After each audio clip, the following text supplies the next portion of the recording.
اور ہو رہا ہے پاکستان کے ساتھ کیا کہ ریجیم چینج آپریشن کے وقت جو G D P growth Pakistan کا 6.1 پر چل رہا تھا ابھی 2.5 پر چل رہا ہے.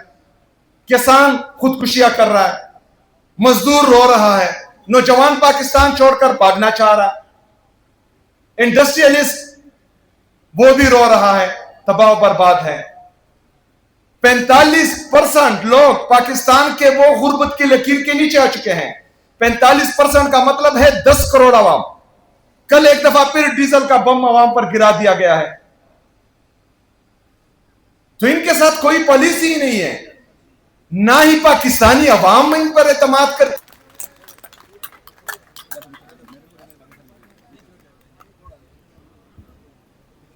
بسم اللہ الرحمن الرحیم. ایاک نعبد و ایاک نستعین. اور بھائی جان یہ جیو نیوز کا ایسی رکھیں کہ لائیو بھی کبھی کبھی دکھاتا ہوں. میں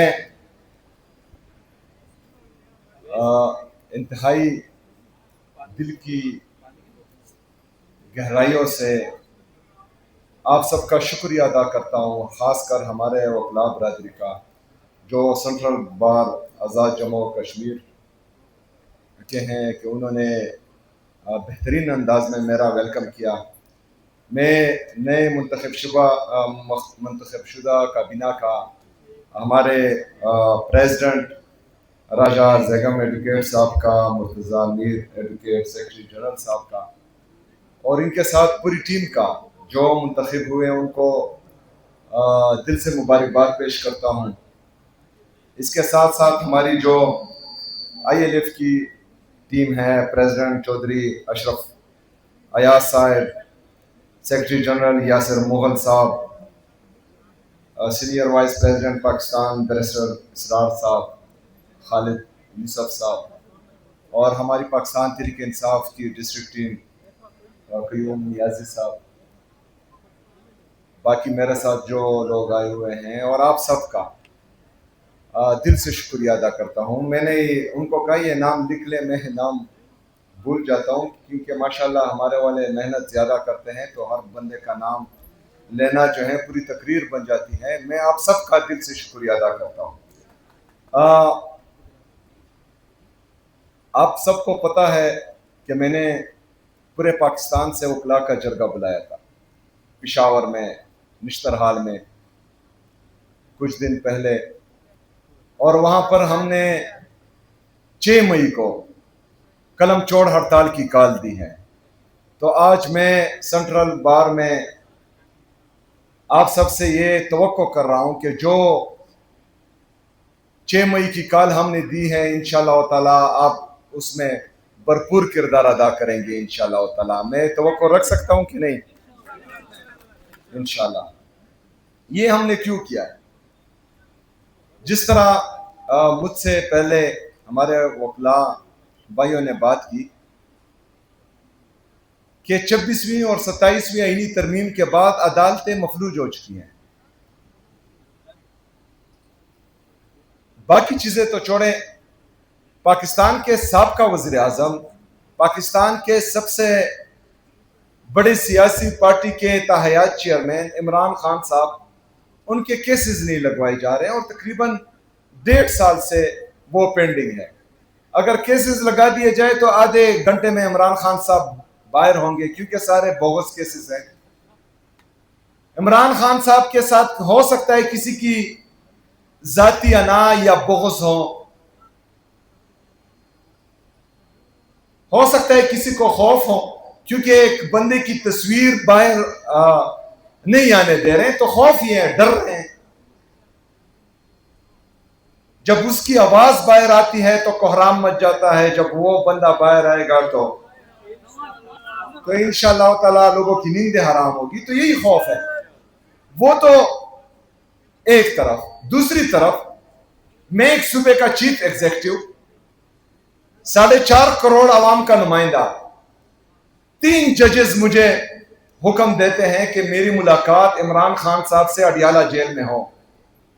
وہ حکم نامہ میں اڈیالہ جیل لے کر جاتا ہوں اور ایک جیل کا سپرڈنٹ 3 اسلام آباد ہائی کورٹ کے ججز کا آرڈر ردی کی ٹوکری میں پھینک دیتا ہے. تو یہ انصاف کا جنازہ ہے، یہ عدالتوں کا جنازہ ہے، یہ ہمارے وکلاء کا جنازہ ہے جو بار بار نکلتا آ رہا ہے۔ آپ کا اس لیے کہوں گا کیونکہ ججز بھی آپ کی طرف دیکھ رہے ہیں۔ جو پشاور کا جرگہ میں نے بلایا تھا وکلاء کا، وہ ججز کے مشورہ تھا، کیونکہ ججز بھی بے بس ہو چکے ہیں۔ جو ججز تھوڑی سی آنکھیں دکھا رہے تھے، آپ کو پتہ ہے ان کا کیا حال ہے؟ جو ہمارے ججز محترم، ہمارے لیے قابل عزت، قابل احترام اور بہت قابل احترام، وہ تھوڑے سے لیٹے ہوئے ہیں، تو وہ جو ہے ماشاءاللہ آپ دیکھ رہے ہیں کہ وہ اچھے اچھے پوسٹ پر ہیں۔ تو وہ ججز جن کا ضمیر زندہ ہے وہ بھی آپ کی طرف دیکھ رہے ہیں، وکلاء کی طرف دیکھ رہے ہیں۔ اور میں بار بار کہتا ہوں کہ جو بھی اپنے آپ کو بدماش سمجھے، اس معاشرے کا سب سے بڑا بدماش وکیل ہے، لیکن آپ نے جو ہے اپنی بدماشی دکھانی ہے، کیونکہ آپ سے ڈرتے ہیں۔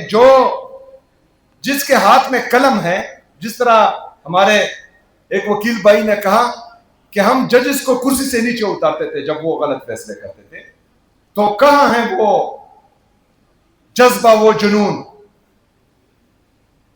جو وکلاء کی تحریکیں ہم نے دیکھی ہیں، کہاں ہے وہ؟ یہ جین زی جو ہے، یہ آپ لوگوں کی وہی تحریکیں دیکھنا چاہ رہی ہے، کیونکہ وہ بڈھے جنہوں نے آپ کی تحریکیں دیکھی تھی وہ ماشاءاللہ جنت میں جا چکے ہیں۔ ابھی آپ کا نمبر ہے، آپ نے تھوڑی سی غیرت دکھانی ہے۔ معمولی سا جو چنگاری لگی ہوئی ہے آپ نے پونگ دینی ہے۔ میں قسم اٹھا کر کہتا ہوں کہ پوری پاکستانی قوم آپ کا ساتھ دے گی، پوری پاکستانی قوم، پوری کشمیری قوم آپ کے ساتھ کھڑی ہوگی، کیونکہ لوگ تنگ آ چکے ہیں۔ جن لوگوں کو ہم پر مسلط کیا گیا ہے، وہ آپ سب کو پتا ہے کہ وہ نااہل ہے، وہ نہیں سمجھتے، وہ عوامی مینڈیٹ کے ساتھ نہیں آئے، چاہے کشمیر میں ہیں چاہے پاکستان میں ہیں۔ یہ ریجیم چینج آپریشن کے تحت آئے ہیں، پھر عوامی مینڈیٹ پر ڈاکہ ڈال کے آئے ہیں۔ جب مجھے پتا ہو کہ میں الیکشن جیتوں یا ہاروں، میں نے جیتنا ہی ہے۔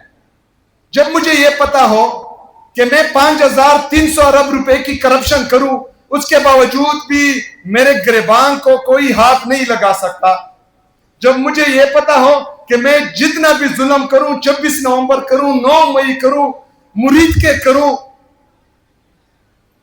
مجھے کسی نے قانون کے کٹہرے میں کھڑا نہیں کرنا، تو وہ عوام کا نہیں سوچے گا، وہ پاکستان کا نہیں سوچے گا، وہ پاکستانی عوام کا نہیں سوچے گا، وہ کشمیری عوام کا نہیں سوچے گا، وہ صرف اپنی جیب کا سوچے گا۔ اور ہو رہا ہے پاکستان کے ساتھ کیا کہ ریجیم چینج آپریشن کے وقت جو G D P growth Pakistan کا 6.1 پر چل رہا تھا، ابھی 2.5 پر چل رہا ہے۔ کسان خودکشیاں کر رہا ہے، مزدور رو رہا ہے، نوجوان پاکستان چھوڑ کر بھاگنا چاہ رہا ہے، انڈسٹریلسٹ وہ بھی رو رہا ہے، تباہ و برباد ہے۔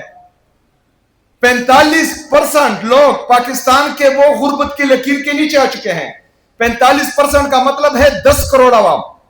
کل ایک دفعہ پھر ڈیزل کا بم عوام پر گرا دیا گیا ہے۔ تو ان کے ساتھ کوئی پالیسی ہی نہیں ہے، نہ ہی پاکستانی عوام ان پر اعتماد کرتی ہے، نہ باہر دنیا کے لوگ ان پر اعتماد کرتے ہیں۔ جو ہمارا تجارتی خسارہ ہے جو دن بدن بڑھتا جا رہا ہے، 81,000 ارب روپے تک آپ کا بیرونی اور اندرونی قرضہ پہنچ چکا ہے۔ تو میرے پاکستانیوں، میرے کشمیریوں، ہمیشہ ایک بات یاد رکھنا کہ جب تک آپ خود اپنی حالت بدلنے کی کوشش نہیں کریں گے، آپ کے حالات اللہ تعالیٰ نہیں بدلے گا۔ آپ لوگوں نے نکلنا ہے۔ یہاں پر ہمارے مختلف نظریات کے لوگ بیٹھے ہوئے ہیں۔ میں نہیں کہتا کہ آپ پاکستان تحریک انصاف کے لیے نکلیں، عمران خان کے لیے نکلیں، لیکن میں آپ کو اتنا کہوں گا کہ آج اگر میری باری ہے، کل آپ کی باری آنے والی ہے۔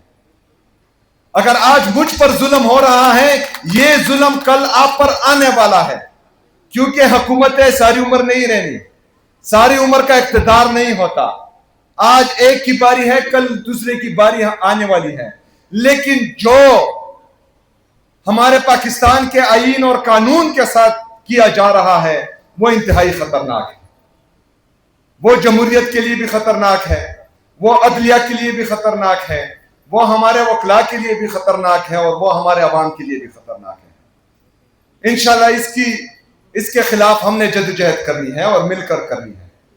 میں امید کرتا ہوں کہ جو قصے میں نے تو خیر دیکھے ہیں وکلاء کی تحریک اپنی جوانی میں، لیکن ہمارا جو جین زی ہے انہوں نے نہیں دیکھی، تو اس دفعہ ہم نے تو یہ عہد کیا ہوا ہے کہ یہ گھی سیدھی انگلی سے نہیں نکلے گا، انگلی ٹیڑھی کرنی پڑے گی، لیکن آپ نے بھی یہ ارادہ کرنا ہے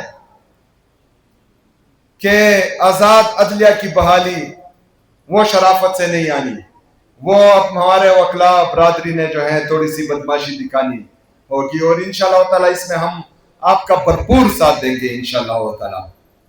ہمارا ایک بڑا احتجاج انشاءاللہ تعالی جلد آنے والا ہے، اس کی تیاری جاری ہے۔ اگر آپ پہلے ہوئے ہم سے، آپ نے کال دی تو ہم آپ کا ساتھ دیں گے، اگر ہم آپ سے پہلے ہوئے ہم نے کال دی تو ہم بھی انشاءاللہ تعالی آپ سے شراکت داری کی امید رکھتے ہیں، آپ بھی ہمارا ساتھ دیں گے انشاءاللہ تعالی۔ جس طرح علی بخاری صاحب نے کہا کہ آپ کے بار کے جو بھی مسئلے مسائل ہیں، ہمارے جو پریزیڈنٹ اور سیکرٹری جنرل صاحب ہیں، آپ وہ مسئلے اور مسائل میرے پاس لائیں انشاءاللہ تعالی۔ میں آپ سے وعدہ کرتا ہوں کہ جن کے نام آپ نے لیے کہ انہوں نے آپ کی مدد کی ہے، ان سے زیادہ ہوگا، ان سے کم نہیں ہوگا انشاءاللہ تعالی۔ بہت شکریہ، بہت مہربانی، وما علینا الا البلاغ۔